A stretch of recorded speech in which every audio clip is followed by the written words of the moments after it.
Now, we always look forward to this daily conversation because it is time for a Chat with Pat. Yeah, and today we have with us Dr. Randall B. Smith. He is the Michael Miller Endowed Chair of Theology at the University of St. Thomas in Houston, Texas. Written many books on Bonaventure, and he wrote about St. Thomas Aquinas, Bonaventure. So lots of good stuff here. And again, if I read his entire bio, we wouldn't get to talk to him. And so welcome, Dr. Smith. How you doing today? Fine, thanks. Always lovely to talk to you. Oh, and this article, I noticed there were lots of comments after this article on the Catholic World Report.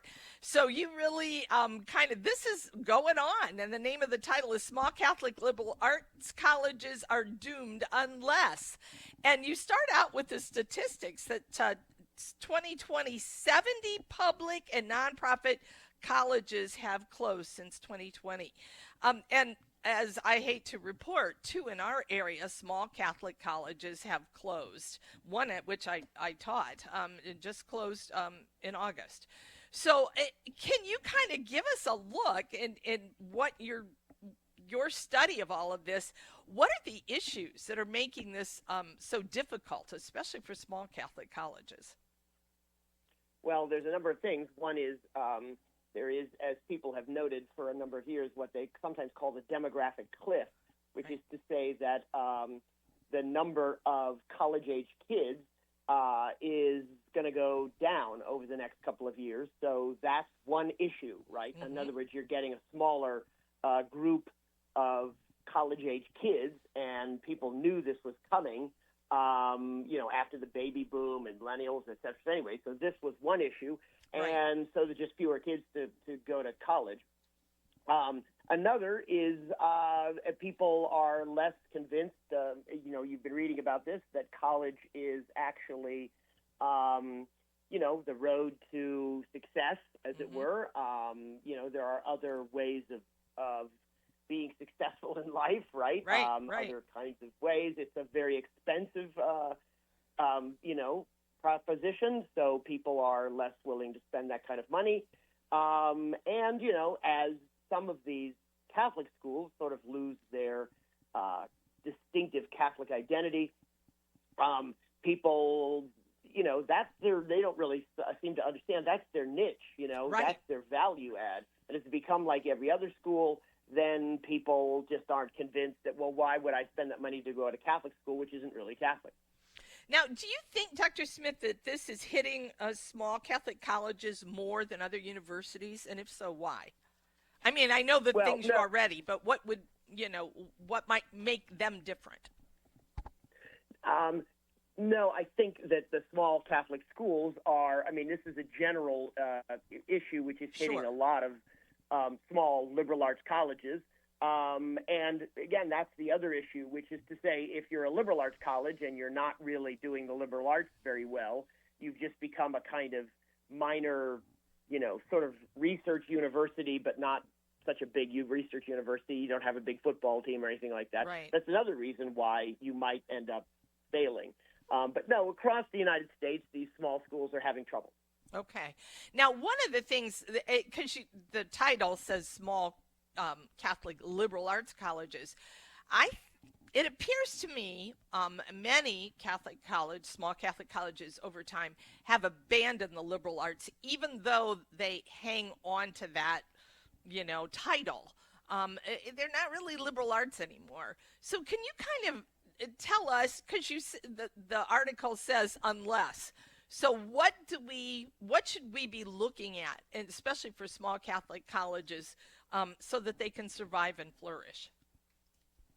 Well, one thing is I think they should renew their Catholic identity, right? That's one important thing. That would be a value add. That would be something that would distinguish them. But in terms of the liberal arts, the reason that I think we're in a period where the liberal arts would actually be understood as valuable is because we're entering into the age of artificial intelligence, AI. Mm-hmm. And if people are going to survive, right, in that economy with AI, they're going to have to lean into the human, as it were, right? There's a lot of the kind of rote things that people had been doing in the economy, that's just going to be, AI is just going to replace them. So I always say to people, look, part of the problem is with AI is we've already prepared ourselves for this by entering into a world of bureaucracy, right? In other words, if you're in a job where you basically are acting like an algorithm and not like a human being, right? You just process information, et cetera, or you process people as though it was processing information. Well, you're just going to be replaced by an AI, right? Right. Because they're going to do it a lot faster. So unless you have a value add of humanity, right, like you have a deep understanding of people, their needs, and you can react to that and deal with it and retrain yourself in various and sundry ways as the economy changes, you're just going to lose. So I just think that if you've read articles in the Wall Street Journal, et cetera, and lots of other places, this is the thing which I think people are going to be looking for in the next generation as AI comes out, because AI can do certain things, but it can't do the human things. So can you give our audience, when you say it can't do human things, what does that look like in education? Well, I mean, let me just say in general, what AI can't do is care for people, right? What AI can't do is it doesn't have emotion. What AI can't do is, look at situations and make deep, profound judgments based on, circumstances. AI can give you a lot of information. AI can give you options, think through things. I mean, not think through things, but, say, oh, here's like 10 options. What AI can't do is figure out what's the right one for these people in this circumstance. And again, so notice when you go into offices, oftentimes you don't find people who can do that either, in which case, again, I just simply say, well, look, you're going to be replaced by AI. Unless you can actually add something which is human, caring, generous, right, service-oriented, you're just going to be replaced. What I must admit, Professor, you spoke to my heart in this line. The bright side is that this sort of education does not require vast expenditures on expensive equipment. It requires only a professor, several students, some books, and a room with a chalkboard.